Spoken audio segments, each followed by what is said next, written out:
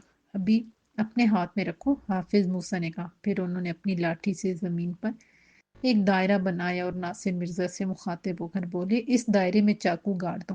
ناصر مرزا فوراً نیچے بیٹھ گیا اور چاقو کھول کر گھاس لگی زمین پر دائرے کے درمیان اس چاقو کو گاڑ دیا۔ حافظ موسیٰ نے اپنی لاٹھی اس چاقو کے ہتھے پر رکھ دی۔ پھر انہوں نے کچھ پڑھتے ہوئے اپنی لاٹھی چاقو پر آہستہ آہستہ مارنا شروع کی۔ چاقو لاٹھی کی ہلکی ضربوں سے مزید زمین میں دھنسنے لگا، یہاں تک کہ چاقو کا پھل بالکل غائب ہو گیا۔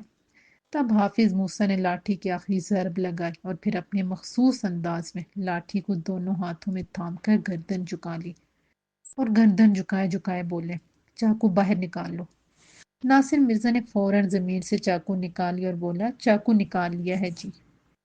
اس کی نوک پر کیا لگا ہے؟ ارے اس کی نوک تو سنہری ہو گئی ہے، ناصر مرزا نے چاقو کو دیکھتے ہوئے کہا۔ مبارک ہو، تمہاری محنت رائگاں نہیں گئی، اسے آنکھیں مل گئی ہیں۔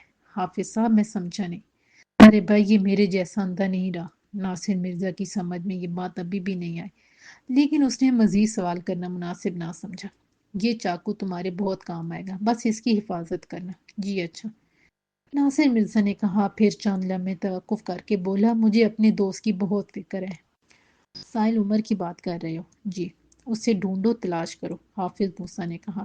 اب جاؤ۔ یہ کہہ کر انہوں نے پھر دونوں ہاتھوں سے لاٹھی پکڑ لی اور اپنی گردن جھکا لی۔ ناصر مرزا کچھ دیر بیٹھا رہا، وہ ان سے سوال کرنا چاہتا تھا کہ کہاں تلاش کروں، مگر وہ یہ سوال باوجود کوشش کی نہیں کر پایا۔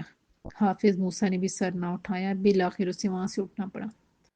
وہ دونوں سائل عمر کے گھر میں سر جوڑے بیٹھے تھے۔ ناصر مرزا نے مسعود افاقی کو تمام صورتحال سے آگاہ کر دیا تھا۔ وہ باتیں جو مسعود افاقی کے علم میں نہیں تھی وہ بھی اس نے بتا دی تھی۔ دونوں کا ذہن بار بار ورشا اور برکھا کی طرف جا رہا تھا۔ انہیں یقین تھا کہ سائل عمر ورشا کے گھر کی طرف گیا ہے، اس کے علاوہ وہ کہیں نہیں جا سکتا تھا۔ اگر جاتا تو اب تک پلٹ کر آ گیا ہوتا۔